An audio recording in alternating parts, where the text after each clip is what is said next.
I literally stumbled upon diabetes. And to be frank, I was probably like a lot of people. I didn't know that much about diabetes. I probably thought I knew a lot more than I really did about diabetes. I certainly didn't know much about diabetes organisations, and I thought, well, this will be interesting. Although, at the time, my friends and colleagues who were running hospitals and in that world said, oh, you'll be bored with that, won't you, in a few months? And here I am 19 years later, and I have to say, I haven't spent a single day being bored. It's been the most amazing journey. And now, I think, after that period of time, I'm really starting to understand diabetes and the pandemic of diabetes and just how big it is and just how complex it is and just how many different aspects there are to diabetes.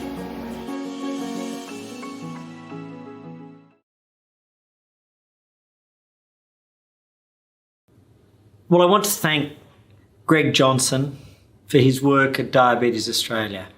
Professor Johnson has been, firstly, a formidable and passionate advocate for better support to improve the health and the well-being of people right across Australia with diabetes, whether it's been in terms of continuous glucose monitoring, the national strategy, the NDSS, the work that's led to with regards to the Keep Sight program or the Diabetes in Schools program. All of these things have come together under Greg's leadership. But also he's been a wonderful Australian, somebody with compassion as well as passion, somebody with foresight as well as extraordinary ability to implement. And what's that meant? It's meant that diabetes has had a champion. Those diabetics have had a support, and Australia's diabetes outcomes are all the better for Greg's work.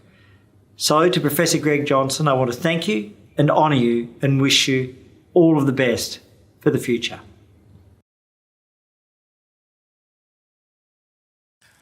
I had the pleasure of first working with Greg Johnson over 10 years ago when IDF was planning the World Diabetes Congress in Melbourne. Greg could not have been more helpful or positive about doing whatever it took to make that Congress a great success. But he actually went much further than that. We had planned a forum for parliamentarians from all around the world, and Greg and his team worked flat out to help to make that a real success. The global network of parliamentary champions for diabetes was born in Melbourne, and I'm happy to say it's still going strong. In my several visits to Australia when president of IDF, Greg arranged some excellent meetings with influencers. His passion for making life better for people with diabetes has been an inspiration to all who had the privilege of working with him. He's been a superb CEO of DA, and I only hope that his successor is at least half as good as him. So Greg, whatever you're going to do in the future, can I wish you well and thank you for all the support and help that you gave to me and to IDF during your years at DA.